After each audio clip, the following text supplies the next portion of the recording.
퇴직 후 집에 머무는 시간이 길어졌습니다. 그런데 이상하죠? 가까워질 줄만 알았던 아내와 하루에도 몇 번씩 싸우게 되었습니다. 당신은 왜 나한테 그리 예민해졌어? 평생 집안일 혼자 해봤냐고요. 서로의 말은 화살이 되어 35년 쌓아온 시간마저 흔들리기 시작했습니다. 결국 그날 아내가 짐을 쌌습니다. 우리 이제 그만하자. 그 한마디에 제 안에서 무언가가 툭 하고 끊어졌습니다. 하지만 이 이야기는 끝이 아닙니다. 누군가에겐 이별이었지만 누군가에겐 늦은 깨달음의 시작이었으니까요. 퇴직 후 매일 싸우던 아내와 35년 결혼의 종지부를 찍었습니다. 아침 6시. 서울 외곽의 조용한 아파트. 침실의 벽시계가 6을 가리키고 있었다. 박성우는 눈을 떴다. 65세. 40년을 다니던 회사에서 정년 퇴직한 지 한 달. 침대를 박차고 일어나는 행동이 아직도 자동이었다. 수십 년 동안 체에 밴 습관이라는 건 하루아침에 사라지지 않는 것이었다. 욕실에 들어가 세수를 했다. 거울 속의 얼굴은 낯설었다. 회사원 박성우가 아닌 단순한 박성우라는 사람이 그곳에 있었다. 이제부터는 아내랑 조용히 살자. 손주도 봐주고 수필집 같은 것도 읽고. 성우는 혼잣말을 했다. 거울을 보며 그려본 이 은퇴 후의 삶은 꽤 그럴듯했다. 마치 누군가의 책에서 읽은 황금 같은 노년이라는 말처럼. 거실로 나갔을 때 아내 정희는 이미 부엌에서 무언가를 준비하고 있었다. 63세의 여자였다. 곱슬곱슬한 머리를 쪽으로 묶고 앞치마를 두르고 있었다. 아침 밥이 밥상에 올려졌다. 된장국, 계란말이, 깍두기, 시금치나물. 반찬도 적지 않았다. 성우는 밥상에 앉았다. 그리고 숟가락을 들었다. 첫 입에서 나온 소리는 길지 않았다. 아, 짜네. 정희는 부엌에서 나오다 멈췄다. 뭐가 짜? 국이 말이야. 어제는 괜찮다더니. 아, 잠깐 봐줄래? 성우는 국그릇을 들어 올렸다. 정희가 가까이 왔다. 그녀는 숟가락으로 국을 떠 마셨다. 이게 짜? 원래 이 정도지. 정희의 목소리는 차가웠다. 이미 지쳐있는 투였다. 아니야, 이건 좀 짠 것 같은데. 그럼 당신이 해. 뭐? 당신이 국을 끓여. 다음부터. 정희는 다시 부엌으로 돌아갔다. 성우는 국을 마시려다 멈췄다. 얼마나 짠지 다시 확인해 보고 싶었지만 그럴 용기는 없었다. 조용히 밥을 넘겼다. 식사는 침묵으로 진행되었다. 다만 숟가락과 밥그릇이 부딪히는 소리만 울렸다. 그 소리도 고요한 아침을 깨뜨리기에 너무 컸다. 성우가 신문을 펼쳤다. 정희는 주방에서 설거지를 했다. 물소리와 그릇 부딪히는 소리. 그것이 오늘 아침 우리 집 전부였다. 정희가 거실로 나왔다. 당신 오늘 뭐 할 거야? 신문 좀 읽고. 혹시 산책이라도 나갈까 했는데. 아, 그래. 그럼 가. 정희의 말투에는 뭔가 있었다. 그것이 긍정인지 거부인지 성우는 판단할 수 없었다. 왜? 뭐 하고 싶어? 아니야. 당신이 알아서 해. 정희는 방으로 들어갔다. 문을 닫는 소리가 났다. 성우는 신문을 내려놨다. 밖으로 나갔다. 동네 공원은 한가했다. 아침 산책을 나온 노인 2~3명과 어린아이를 데리고 나온 할머니 1명. 그뿐이었다. 성우는 벤치에 앉았다. 하늘은 맑았다. 가을이 성큼 다가와 있었다. 이런 날씨에 아내가 함께라면 좋겠다는 생각을 했다. 하지만 그럴 가능성은 지금 보이지 않았다. 오후가 되었다. 성우는 집에 돌아왔다. 현관에서 구두를 벗으며 안으로 들어갔다. 정희는 거실의 소파에 앉아있지 않았다. 침실의 문이 닫혀 있었다. TV의 리모컨이 소파 위에 놓여 있었다. 그녀는 저 방에서 뭘 하고 있을까? 성우는 거실의 소파에 누웠다. 천장을 바라봤다. 35년을 함께 살아온 사람이 같은 집에 있는데 왜 이렇게 혼자라는 생각이 들까? 저녁 5시 반. 정희가 부엌에서 나왔다. 저녁밥 먹을까? 응, 뭐 먹을까? 그냥 있는 거. 계란덮밥. 정희는 다시 부엌으로 들어갔다. 성우는 밥상을 차리는 것을 돕기 위해 일어섰지만 그럴 필요가 없다는 걸 알았다. 정희는 이미 모든 것을 해놨다. 한 그릇의 계란덮밥, 미역국, 깍두기. 밥상에는 2개의 밥그릇이 놓여 있었다. 그리고 그 사이에는 보이지 않는 벽이 있었다. 성우가 먼저 앉았다. 숟가락을 들었다. 근데 이 국은 어제랑 같은 거네. 순간 정희의 손이 멈췄다. 당신 자꾸 그 말하면 정말 내가 밥 안 해줄 거야. 아니, 그게 아니라 있는 거 먹던지 없는 거 먹던지 당신 선택이야. 정희는 자기 밥을 먹기 시작했다. 성우는 국에 손도 대지 못했다. 밥을 입에 넣었다. 계란덮밥은 맛있었다. 아내는 여전히 밥을 잘한다. 성우는 그 생각을 하다가 자신이 아까 한 말들이 얼마나 상처가 될 수 있을지 생각했다. 여보, 미안해. 내가 말을. 괜찮아. 정희는 여전히 앞을 보고 있었다. 남편을 보지 않았다. 정말 미안해. 나 아직 이게 어색해. 그냥, 알아. 당신 퇴직했으니까 적응하느라 힘들겠지. 근데 나도 힘든 거 알아? 이제 아침부터 저녁까지 누군가와 같은 공간에 있는 게. 정희의 말은 거기서 멈췄다. 그녀는 밥을 계속했다. 식탁에는 다시 침묵이 내려앉았다. 수저질하는 소리, 그리고 TV에서 흘러나오는 뉴스의 목소리. 그것이 저녁 6시 30분의 박성호 집이었다. 밥을 다 먹은 후 정희는 일어섰다. 나 좀 나갔다 올게. 어디가? 친구 만나. 이 시간에? 뭐가 문제야? 정희의 목소리가 높아졌다. 아니, 그게 아니라. 당신은 뭔가 계획이라도 있어? 우리가 함께할 뭔가? 성우는 대답하지 못했다. 그럼 내가 나가는 거 괜찮지? 정희는 현관으로 나갔다. 신발을 신고 가방을 집으러 침실에 들어갔다가 나왔다. 그리고 문을 열었다. 늦으면 이따 전화할까? 성우가 물었다. 아니야. 나 혼자 되는데 좋아. 혼자 숨 쉬는 게. 정희는 말을 마치지 않았다. 그냥 문을 닫았다. 성우는 거실에 남겨졌다. TV는 여전히 켜져 있었다. 하지만 그가 보는 건 화면이 아니었다. 정희가 앉았던 자리, 이제 텅 빈 그 의자만 바라보고 있었다. 혼자 숨 쉬는 게. 그 말이 자꾸만 반복되었다. 성우는 일어나 신발을 신었다. 밖으로 나갔다. 밤의 골목은 조용했다. 가로등만 희미하게 켜져 있었다.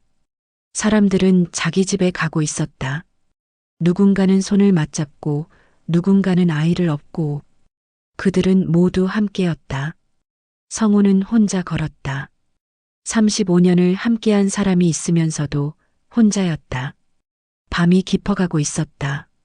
아파트로 돌아온 성우는 침실로 들어가지 않고 거실의 소파에 누웠다. 아내가 들어올 때까지 기다리기 위해서였다. 아니면 들어오면 또 무언가를 잘못할까봐 우선 거리를 두기 위해서였다. 거실에 불을 껐다. 다만 현관에 불만 켜놨다.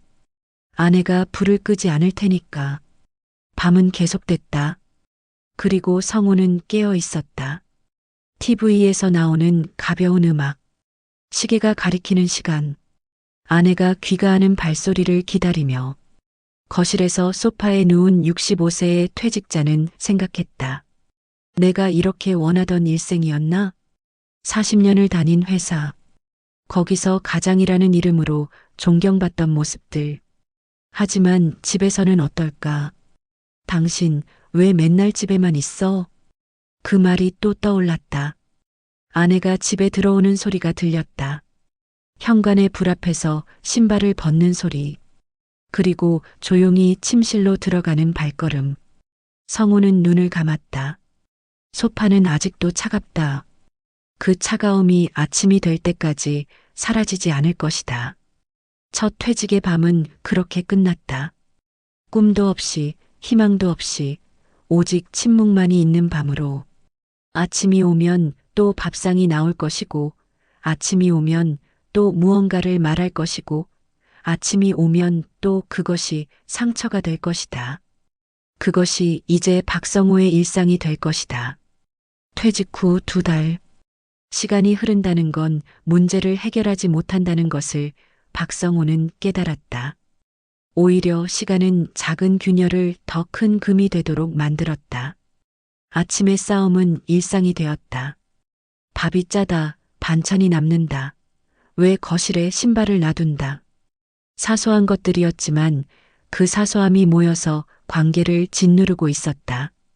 정희는 점점 집을 비웠다. 수요일 카페, 목요일 문화센터, 금요일 친구 만남. 달력에는 어디 가는 날만 표시되어 있었다. 그리고 그것은 항상 남편이 없는 시간대였다. 성우는 알았다. 아내가 자신을 피하고 있다는 것을. 하지만 그것을 인정하는 것만큼 힘든 일도 없었다. 어느 저녁이었다. 성우가 거실에서 신문을 읽고 있을 때 정희가 문을 열고 들어왔다. 화장이 되어 있었다.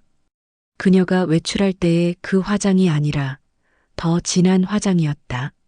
어디가? 성우가 물었다. 친구들 만나. 어느 친구? 그냥 알고 지내던 사람들. 정희의 대답이 명확하지 않았다. 성우는 신문을 내려놨다. 밤이 늦을 것 같으니까 먼저 저녁 드세요. 왜? 밖에서 먹고 올 거야. 정희는 거울 앞에 서서 입술을 다시 손질했다. 요즘 자주 나가네. 응. 혼자 나가는 거야? 정희가 거울에서 돌아서 남편을 바라봤다. 그 눈빛에는 뭔가 있었다. 경계. 아니면 의심. 누군가 같이 가는 거야? 당신이 다 알아야 되나? 정희의 목소리가 높아졌다. 아니, 그게 아니라 내가 어디를 가든 뭘 하든 당신이 알아야 되나? 성우는 대답하지 못했다. 정희는 가방을 들었다. 당신 퇴직하고 나서부터 나는 내 인생이 사라졌어. 그 말이 나왔다. 오래 묵혀있던 말이 마침내. 성우는 눈을 들어 아내를 바라봤다. 내가 평생 가족 위에 일했잖아. 그건 당신 인생이지 내 인생은 아니야. 정희가 신발을 신으며 말했다. 나도 이제 뭔가 하고 싶어. 나도 뭔가 되고 싶어. 당신처럼. 당신도 충분하지 않아. 난 평생 당신 뒷바라지만 했어. 정희의 목소리가 떨렸다. 당신 회사 가면 밥을 챙기고 깨끗한 옷을 챙기고 당신 친구들 오면 밤새 음식을 만들고 나는 뭐 했어? 내가 뭐 이룬 게 있어? 성우는 입을 열려다 닫았다. 당신은 회사에서 박성우 이사였어. 사람들이 존경하고 이름을 불렀어. 근데 나는 박성우 아내였어. 그게 전부야. 정희의 눈물이 흐르고 있었다. 하지만 그녀의 얼굴은 울음이 아니라 분노로 그려져 있었다. 이제 당신이 퇴직했으니까 난 뭐가 되는 거야? 퇴직한 남편의 아내? 더 이상 아무것도 아닌 여자? 성우는 일어섰다. 여보, 너는 충분해. 항상. 그런 말 하지 마. 난 당신 인생의 부속품 같은 말 듣고 싶지 않아. 정희는 문을 열었다. 당신 퇴직 축하해. 이제 당신 인생이 시작되는 거겠지. 근데 그녀는 말을 마치지 않았다. 난 뭔가 새로 시작해야 할 것 같아. 문이 닫혔다. 성우는 거실에 남겨졌다. 마치 한 뼘이 남겨진 것처럼. 밤이 깊어갔다. 정희는 오지 않았다. 성우는 거실의 소파에서 밤을 새웠다. 휴대폰에는 아내로부터 아무런 연락도 없었다. 내가 뭘 잘못한 걸까? 그 생각만 반복되었다. 아침이 되었다. 정희는 새벽 3시에 들어왔다. 성우는 그 발소리로 깼다. 침실 문이 조용히 닫혔다. 그리고 아침이 밝았다. 정희는 침실에서 나오지 않았다. 성우가 현관을 확인하니 정희의 신발이 나갔다 온 흔적이 있었다. 어디론가 나갔었던 것이다. 다시 밥상은 성우가 차렸다. 계란말이와 시금치나물. 다 어제 있던 것들이었다. 정희가 나오지 않으면 밥상은 의미가 없었다. 성우는 한 사람분만 차렸다. 밥을 먹으며 성우는 생각했다. 이게 내 삶인가? 35년. 그 긴 시간 동안 그는 자신의 인생을 아내와 가족을 위해 살았다고 생각했다. 아침 7시에 일어나 출근하고 밤 9시에 귀가하는 그 일상이 사랑이라고 생각했다. 하지만 정희는 그것을 다르게 봤다. 그것을 감옥이라고 봤던 것 같았다. 점심때 성우는 전화를 했다. 대표 번호로. 여보세요. 박성우입니다. 네, 퇴직한 박성우입니다. 아는 후배의 목소리가 나왔다. 여전히 회사에 있는 사람의 목소리였다. 선배님, 안녕하세요. 응, 안녕. 요즘 잘 지내냐? 네, 선배님은요? 그래, 그냥 여기 똑같지. 또 누군가는 나가고, 누군가는 들어오고. 성우는 거기서 말을 잇지 못했다. 선배님, 혹시 뭔가 필요한 거 있으세요? 아니, 그냥 시간이 된다고 생각했어. 그래서 전화한 거. 아, 그렇군요. 후배의 목소리는 어색했다. 이미 성우는 그들의 세계에 필요 없는 사람이 되어 있었다. 전화를 끊은 후 성우는 다시 거실의 소파에 누웠다. 저녁이 되었다. 정희가 들어왔다. 정희의 표정은 밝았다. 마치 무언가를 얻은 것 같은 표정이었다. 밥 했어? 응, 있어. 성우가 일어났다. 나 안 먹어. 밖에서 먹고 왔어. 어디서? 그냥 밖에서. 정희는 욕실로 들어갔다. 물소리가 들렸다. 성우는 혼자 밥을 먹어야 했다. 두 사람을 위해 준비한 밥상은 축소되고 한 그릇의 밥은 남겨졌다. 밤이 되었을 때 성우는 설거지를 했다. 정희도 거실에 있었다. 하지만 그들 사이에는 말이 없었다. 그저 물 흐르는 소리, TV의 소음, 시계의 초침 소리. 그것이 저녁에 이 집을 채우는 모든 것이었다. 성우가 마지막 접시를 닦다 실수했다. 접시가 손에서 미끄러졌다. 그것이 싱크대에 떨어졌다. 깨지는 소리가 났다. 크게. 그 소리는 마치 뭔가가 깨지는 것처럼 들렸다. 접시만이 아니라 뭔가 더 큰 것이 깨지는 것처럼. 정희가 거실에서 말했다. 괜찮아? 응, 괜찮아. 그냥 접시가. 성우는 깨진 접시를 주워 담았다. 손에 피가 났다. 하지만 그것도 느껴지지 않았다. 정희는 나오지 않았다. 그냥 TV를 계속 보고 있었다. 성우는 밴드를 붙였다. 손에 난 작은 상처. 하지만 가슴의 상처는 밴드로 감을 수 없었다. 밤 10시. 성우는 침실로 들어갔다. 침대에는 정희가 있었다. 하지만 그녀는 이미 자고 있었다. 아니면 자고 있는 척했다. 성우는 침대의 가장자리에 누웠다.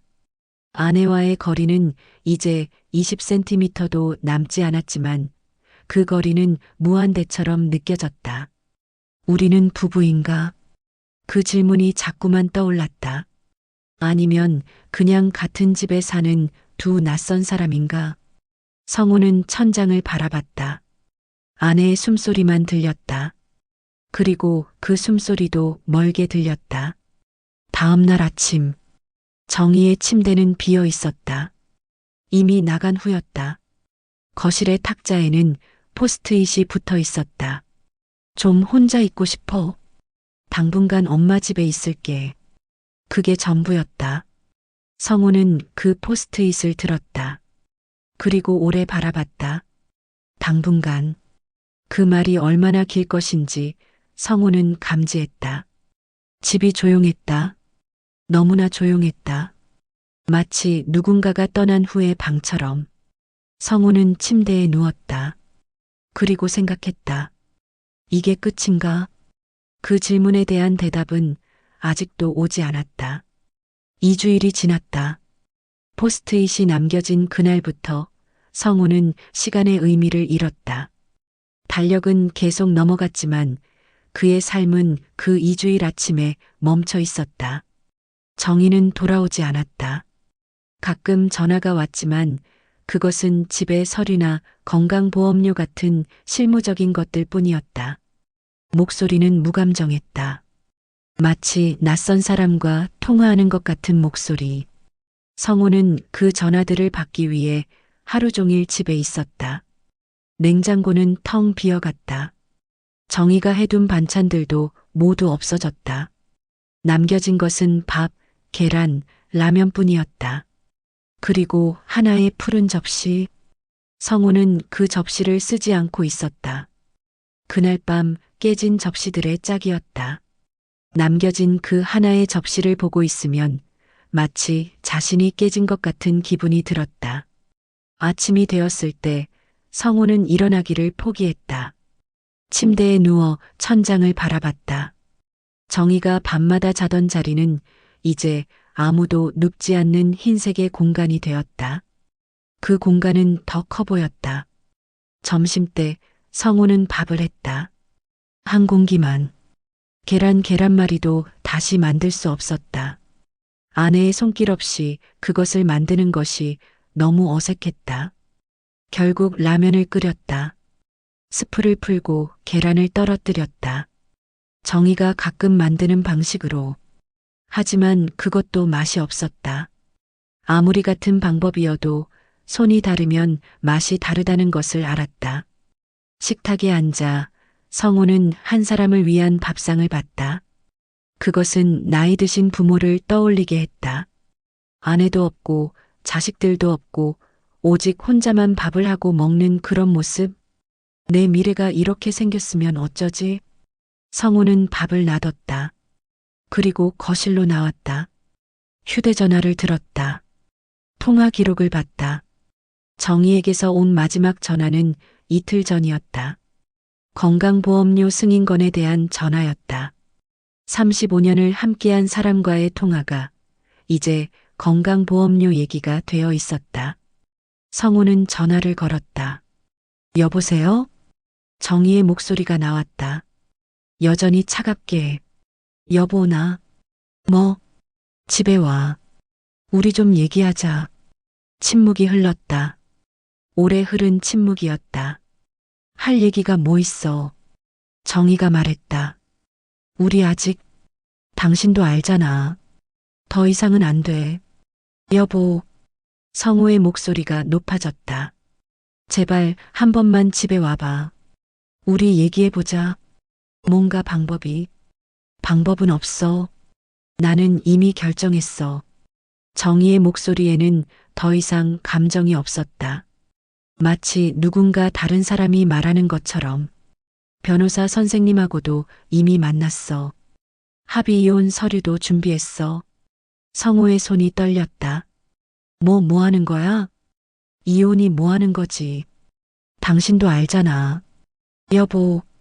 하지만 전화는 이미 끝나 있었다. 정희가 끄는 것이었다. 성우는 전화기를 들었다가 내려놨다. 다시 들었다가 내려놨다. 그리고 기력이 빠진 것처럼 소파에 누웠다. 합의 이혼.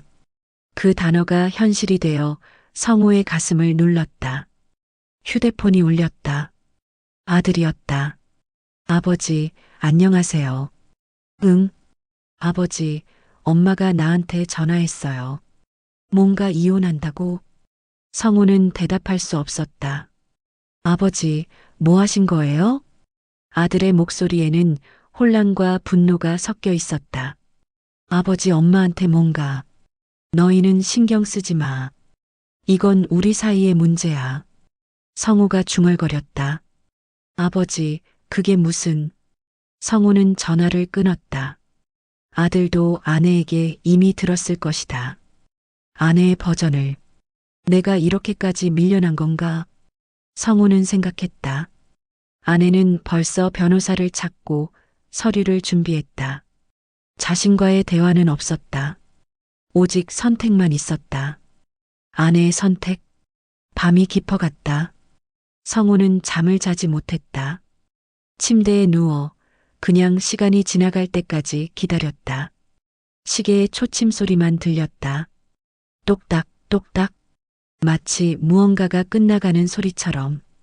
다음 날 성우는 변호사 사무실 앞에 서 있었다. 정의가 지정한 장소, 정의가 지정한 시간.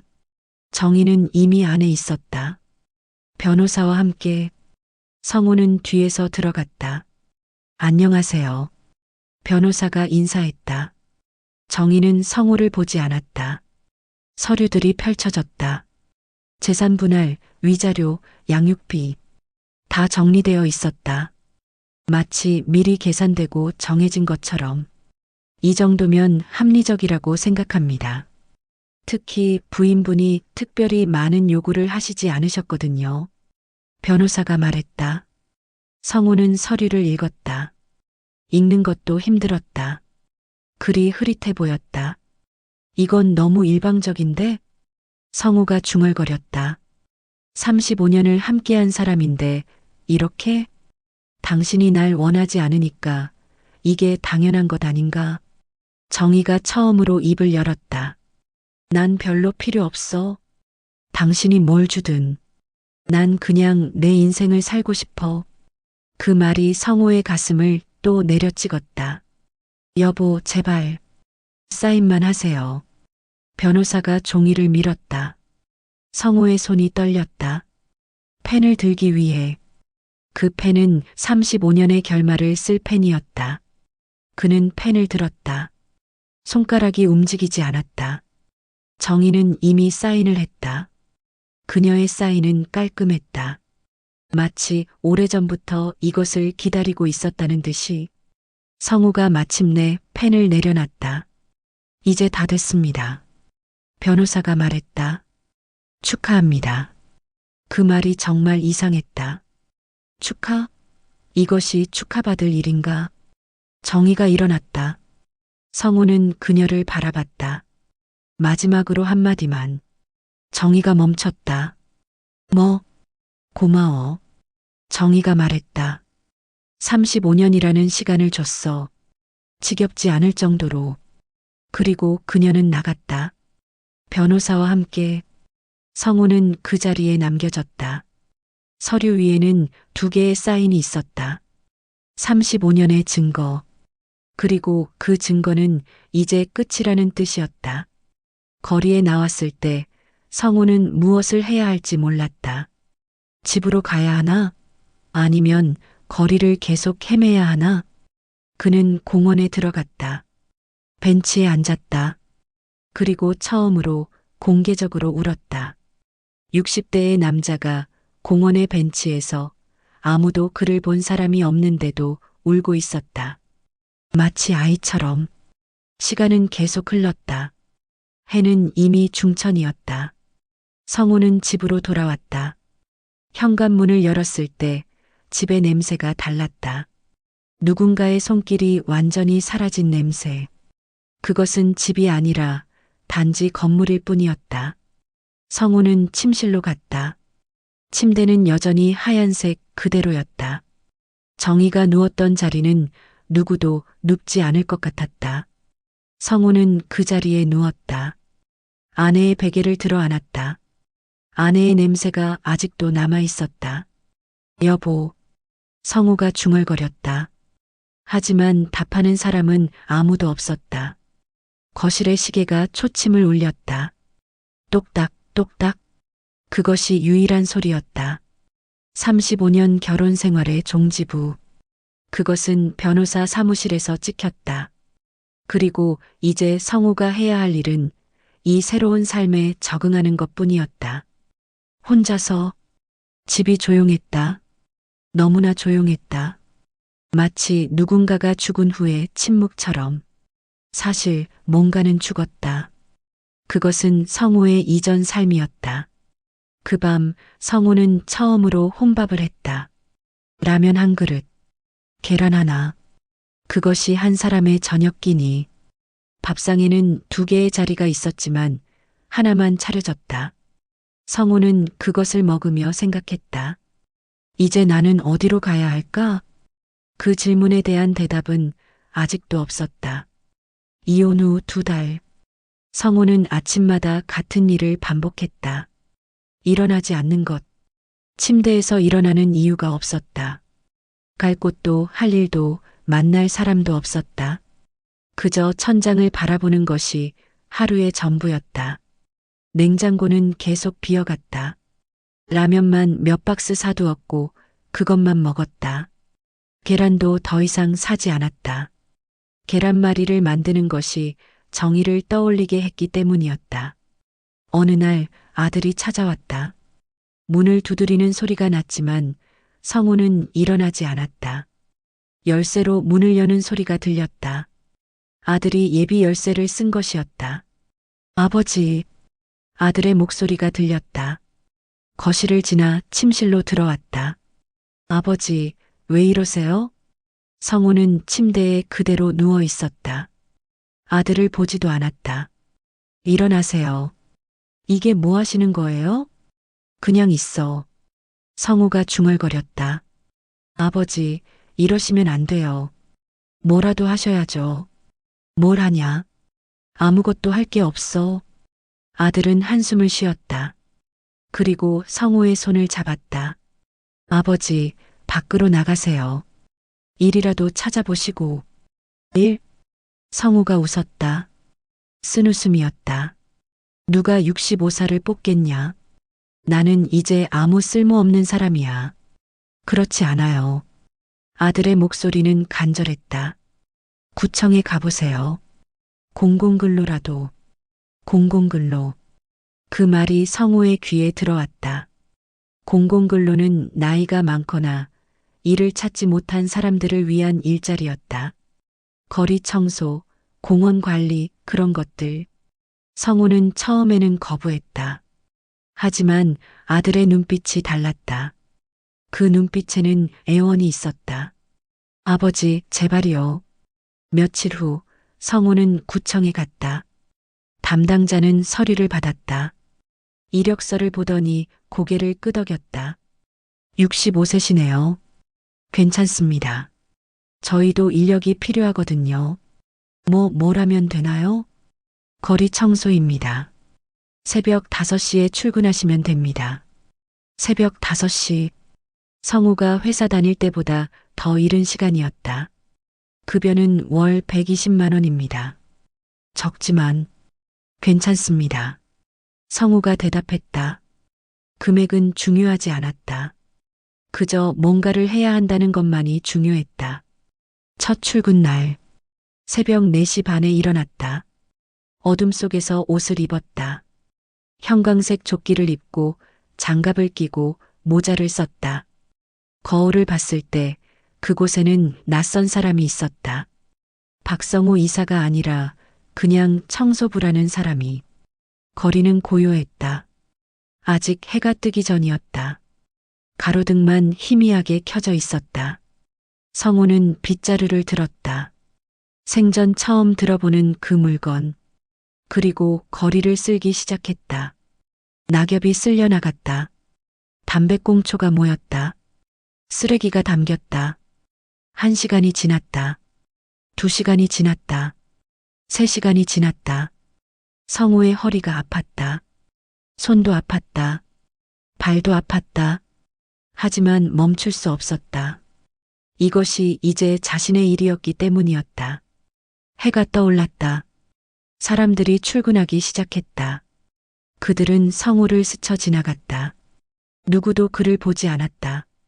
아니, 본다고 해도 그냥 청소부로만 봤다. 성우는 그것이 익숙해지기 시작했다. 투명 인간이 되는 것. 이제 자신은 이름이 없는 사람이 되었다.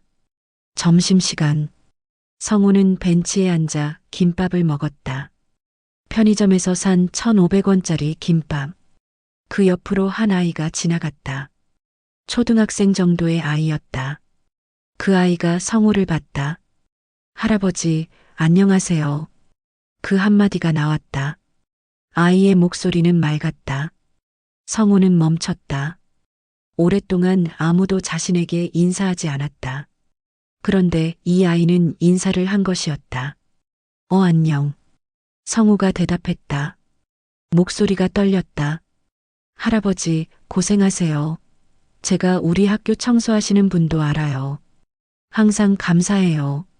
아이는 그렇게 말하고 뛰어갔다. 성우는 그 아이의 뒷모습을 봤다.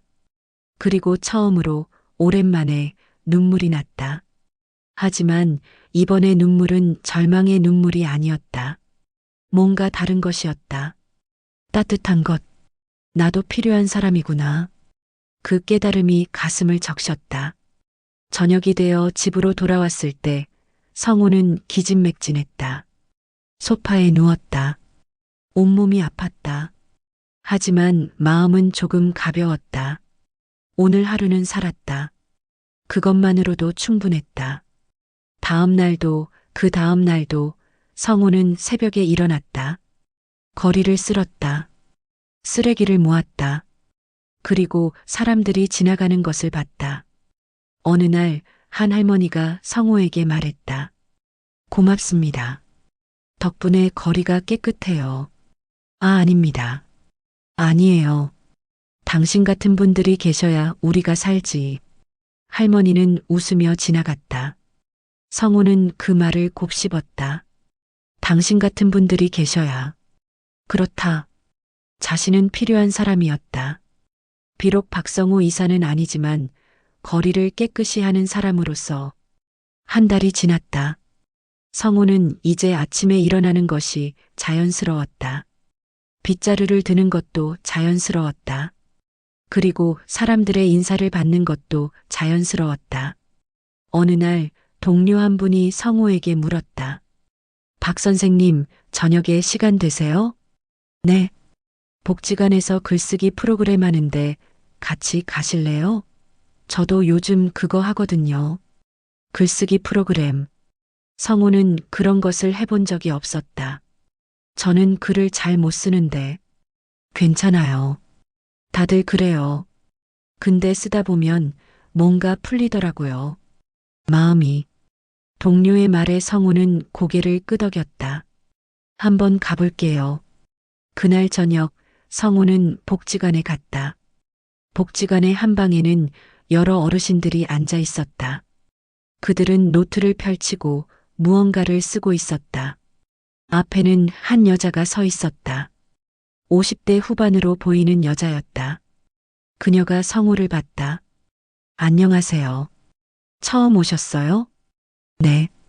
좋아요. 여기 앉으세요. 저는 최은주라고 합니다. 이 프로그램 진행하고 있어요.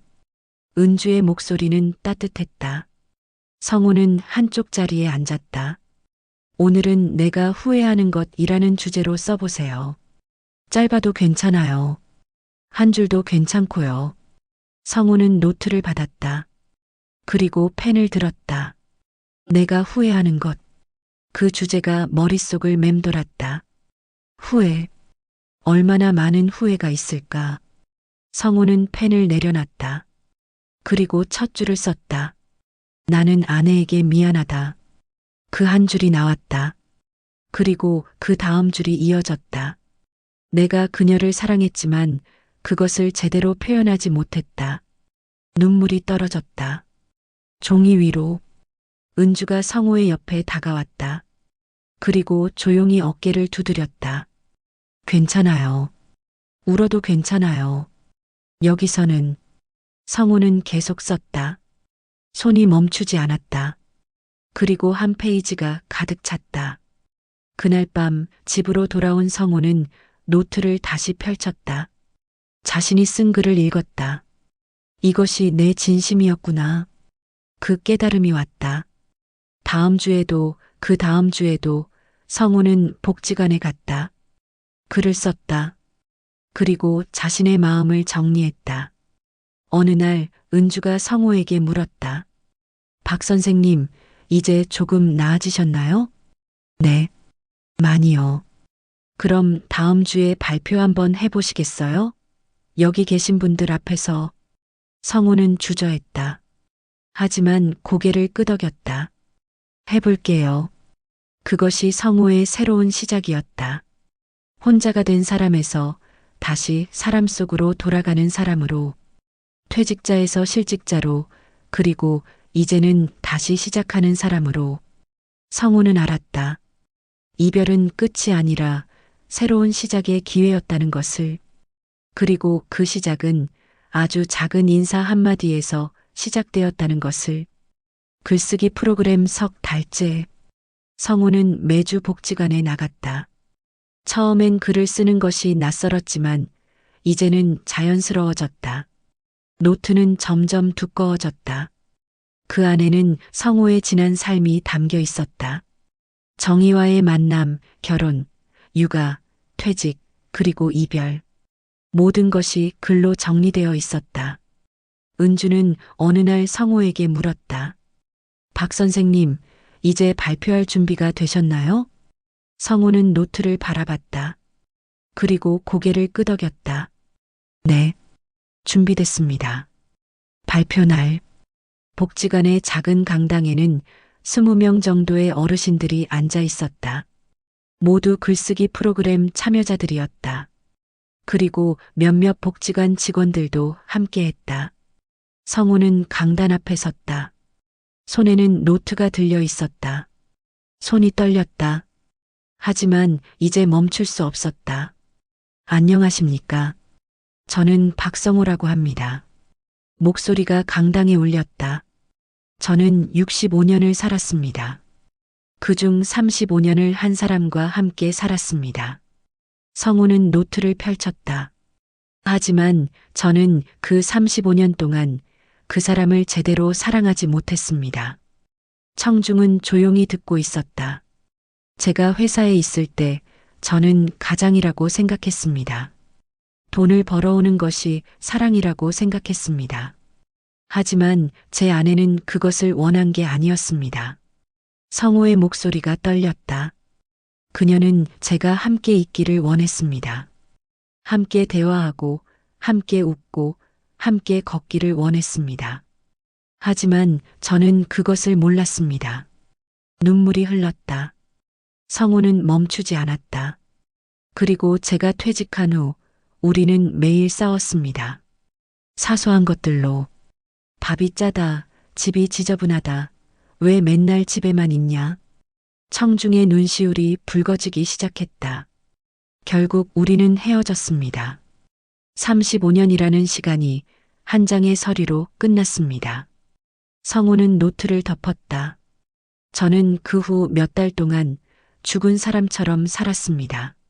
아무것도 할 수 없었습니다. 그저 천장만 바라보며 내 인생이 왜 이렇게 되었을까 생각했습니다. 침묵이 흘렀다. 하지만 저는 깨달았습니다.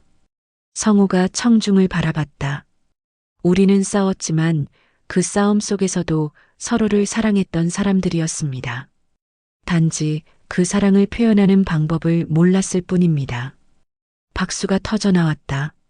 작지만 진심이 담긴 박수였다. 성우는 자리로 돌아갔다. 은주가 다가와 어깨를 두드렸다. 정말 좋았어요. 박 선생님, 감사합니다. 그날 이후 성우는 변했다. 더 이상 과거에 갇혀 있지 않았다. 그는 자신의 이야기를 정리했고 그것을 통해 자유로워졌다. 한 달 후, 은주가 성우에게 제안했다. 박 선생님, 혹시 여기서 글쓰기 보조 강사를 해주실 수 있으세요? 저요? 네. 선생님 이야기를 들은 분들이 많이 공감하셨거든요. 그리고 선생님이 다른 분들을 격려해 주시면 정말 좋을 것 같아요. 성우는 잠시 생각했다. 자신이 누군가를 가르친다. 그것은 상상도 못한 일이었다. 해보겠습니다. 그렇게 성우는 복지관의 글쓰기 보조 강사가 되었다. 매주 토요일 오후 성우는 복지관에 갔다. 새로운 어르신들을 맞이하고 그들의 글을 읽어주고 격려했다. 이 문장 정말 좋으시네요. 이렇게 쓰시면 더 감동적일 것 같아요. 괜찮아요. 처음엔 다 그래요. 천천히 쓰시면 돼요. 성우의 목소리는 이제 확신에 차 있었다. 자신이 누군가에게 도움이 된다는 것. 그것만으로도 충분했다. 어느 날 한 할머니가 성우에게 말했다. 선생님 덕분에 제가 남편한테 편지를 썼어요. 30년 만에요. 그래요? 반응이 어떠셨어요? 남편이 울더라고요. 그리고 저한테 고맙다고 했어요. 할머니의 눈에 눈물이 맺혔다. 선생님 이야기 듣고 저도 용기가 났어요.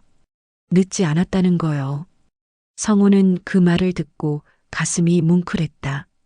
내 이야기가 누군가에게 도움이 되는구나. 그것이 성우가 얻은 가장 큰 선물이었다. 어느 봄날, 성우는 공원을 걷고 있었다. 새벽 근무를 마치고 복지관에 가기 전에 짧은 산책이었다. 그때 멀리서 한 여자가 보였다. 벤치에 앉아 책을 읽고 있었다. 정이었다. 성우의 발걸음이 멈췄다. 1년 만에 보는 얼굴이었다. 정이는 여전했다. 아니, 더 밝아 보였다. 성우는 다가가려다 멈췄다. 그리고 조용히 돌아섰다. 이제는 괜찮아. 그 생각이 들었다. 더 이상 미련이 없었다. 슬픔도 분노도 없었다. 다만 감사만 있었다.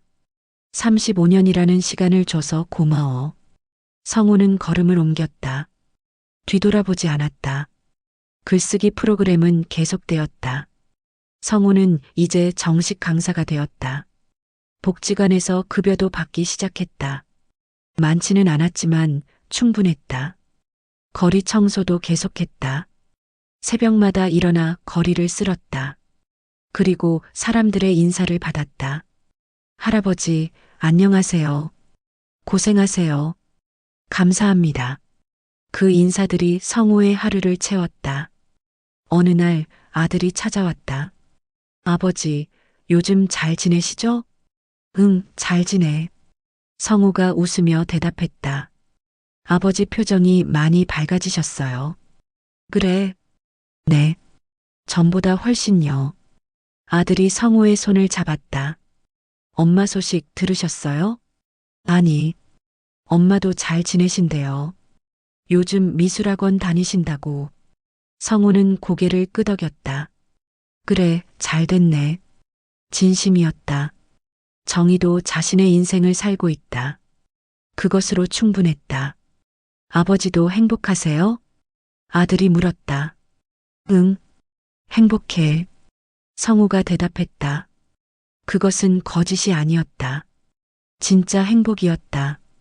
1년 후 복지관에서는 글쓰기 발표회가 열렸다. 1년 동안 쓴 글들을 모아 책으로 만들었다. 그 책의 제목은 다시 피는 삶이었다. 성우의 글도 그 안에 있었다. 35년의 사랑과 이별이라는 제목이었다. 발표의 날, 많은 사람들이 왔다. 참여자들의 가족, 복지관 관계자들, 그리고 지역 주민들. 성우는 단상에 섰다. 그리고 마이크를 잡았다. 안녕하십니까? 저는 박성우입니다. 청중이 박수를 쳤다. 저는 1년 전 모든 것을 잃은 사람이었습니다. 아내도 자존심도 삶의 의미도 모두 잃었습니다. 성우의 목소리는 담담했다. 하지만 저는 이제 압니다. 결혼은 끝났지만 인생은 끝나지 않았다는 것을. 청중의 눈시울이 붉어졌다. 싸움이 끝난 자리에서 저는 다시 저를 만나고 있었습니다. 그리고 깨달았습니다. 혼자서도 살 수 있다는 것을, 아니, 혼자여도 행복할 수 있다는 것을. 박수가 터져 나왔다. 성우는 책을 들어 올렸다. 이 책은 저의 이야기입니다. 하지만 동시에 여기 계신 모든 분들의 이야기이기도 합니다. 우리는 모두 상처받았지만 다시 일어섰습니다. 성우가 마지막으로 말했다. 감사합니다. 제게 이 기회를 주신 모든 분들께. 박수는 오래 이어졌다. 에필로그. 그날 밤, 성우는 집으로 돌아왔다. 현관을 열었을 때 집은 여전히 조용했다. 하지만 더 이상 외롭지 않았다. 성우는 부엌으로 갔다. 계란을 꺼내 계란말이를 만들었다. 정의의 방식대로. 하지만 이제 그것은 정의의 것이 아니라 자신의 것이었다. 밥상을 차렸다. 한 사람분. 그것으로 충분했다. 밥을 먹으며 성우는 창밖을 봤다. 봄이 왔다. 벚꽃이 피고 있었다. 이제야 진짜 봄이 왔구나. 성우는 생각했다. 퇴직도, 이혼도, 그 모든 것들이 끝이 아니었다. 그것은 시작이었다. 새로운 삶의 시작. 휴대전화가 울렸다. 은주였다. 박 선생님, 다음 주 화요일에 새로운 분들이 오신대요. 준비해 주실 수 있으세요? 네, 물론이죠. 성우가 대답했다. 전화를 끊고 성우는 노트를 펼쳤다. 새로운 페이지였다. 그리고 첫 줄을 썼다. 오늘은 봄이 왔다. 그리고 나는 다시 시작한다. 그것이 박성호의 새로운 이야기의 시작이었다. 창밖의 벚꽃은 계속 피어나고 있었다. 그리고 그 꽃처럼 성호의 인생도 다시 피어나고 있었다. 혼자여도, 아니 혼자이기 때문에 더욱 아름답게. 집은 여전히 조용했다. 하지만 그 조용함은 더 이상 외로움이 아니었다. 그것은 평화였다. 성우는 창문을 열었다. 봄바람이 들어왔다. 따뜻하고 부드럽고 희망적이었다. 인생은 계속된다. 성우는 미소 지었다. 그리고 그 미소는 진짜였다.